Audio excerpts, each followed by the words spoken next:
यदि धर्मांतरण का बिल उस समय, जिस समय कार्तिक बाबू सदन पटल में पेश किए थे, उस समय अगर पास हो जाता तो आज मूल जनजातियों का हक और अधिकार पूरा मिलता और इतना आंदोलन करने की जरूरत नहीं पड़ता। लेकिन उस समय जिस समय बिल पेश किए थे, उस समय बिल पास ही होने वाला था।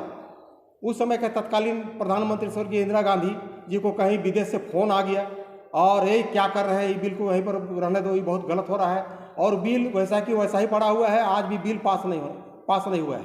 अगर उस समय बिल पास हो जाता तो आज जो आप देख रहे हैं, जो मूल जनजातियों का हक अधिकार धर्मांतरित ईसाई और मुस्लिम ले रहे हैं, 80% से ऊपर नौकरी के साथ साथ अन्य भी जितना लाभकारी योजना है, सबका लाभ धर्मांतरित ईसाई और मुस्लिम ले रहे हैं, वो नहीं मिलता और मूल जनजातियों का हक अधिकार मिलता और उन सबका सर्वांगीण विकास होता। आदिवासी समाज होगा जो हित चाहता होगा, वो मोदी को देकर वोट करेगा, आपको हम बता दे रहे हैं।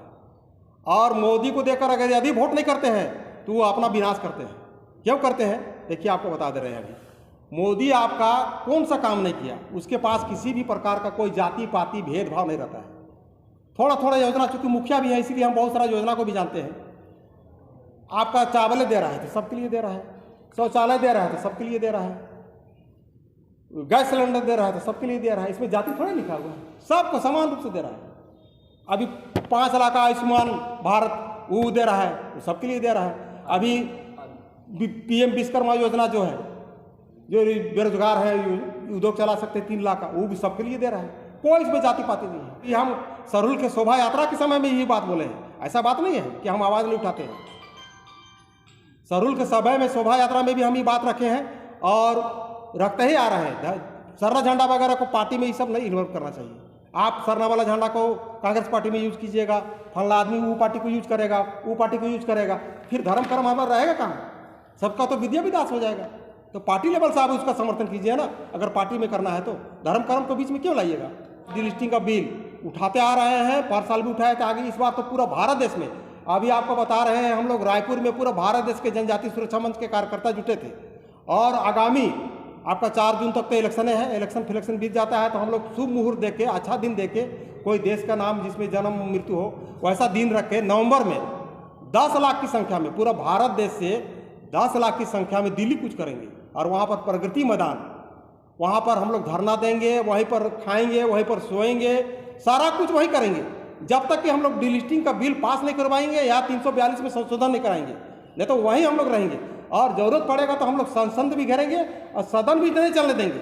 हम लोग यही मांग कर रहे हैं कि 342 के तहत जो भी जनजाति आदिवासी धर्मांतरित हो गए, ईसाई या मुस्लिम बन गए, तो उसका भी आरक्षण धर्म परिवर्तन के साथ बंद होना चाहिए। इसी को संशोधन, या तो संशोधन करे 342 में या तो कोई नया कानून बनावे। अभी आप बहुत सारा देखे होंगे कि आदिवासियों का रिजर्व सीट में भी बहुत सारा धर्मांतरित लोग, कहीं कहीं सूचनाएं हमको मिल रही है, लेकिन हम कोई भी बात करते हैं तो एकदम सबूत के साथ बात करते हैं। तो वैसे धर्मांतरित जो जनजाति का आरक्षित सीट में जो इलेक्शन लड़ रहे हैं, वहाँ पर हम क्या करेंगे कि RTI से पहले कागज निकालेंगे। RTI से निकालने के बाद उसको हम ध्वस्त करेंगे। ऐसे नहीं, ऐसे मुँह बोली से कहेगा कि हम भी आदिवासी हैं।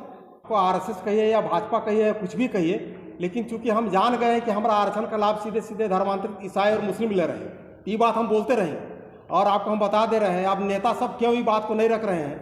हमको लगता है कांग्रेस पार्टी को भी रखना चाहिए अपना इथी में, प्रोपेगेंडा जो बनता है, भाजपा को भी रखना चाहिए, लेकिन पता नहीं सब टिकट का डर से या वोट का डर से नहीं बोलते हैं, अलग बात है। लेकिन मेरा सीधे सीधे ही कहना है कि कांग्रेस पार्टी अगर आदिवासी का, जनजाति का कल्याण चाहती तो उसी समय बिल पास कर देता और कल्याण कर देता। लेकिन हम जान रहे हैं कि कांग्रेस पार्टी कभी भी आदिवासी को भला नहीं चाहती है। कतरो मीठा मीठा बोल लेवे या झूठा झूठा बोल लेवे, लेकिन जनजाति समाज और आदिवासी समाज आप उसको बहकावे में और मीठा मीठा बात में नहीं आने वाला है। सीधे माननीय नरेंद्र मोदी के नाम पर वोट करेंगे और इसलिए वोट करेंगे ताकि डिलिस्टिंग का बिल पास हो और देश भी हमारा सुरक्षित रहे, महिलाएं भी सुरक्षित रहे और आम जनता का सर्वांगीण विकास हो। इसलिए मोदी के नाम पर इस बार समूल जनजाति और आदिवासी समाज वोट करेंगे।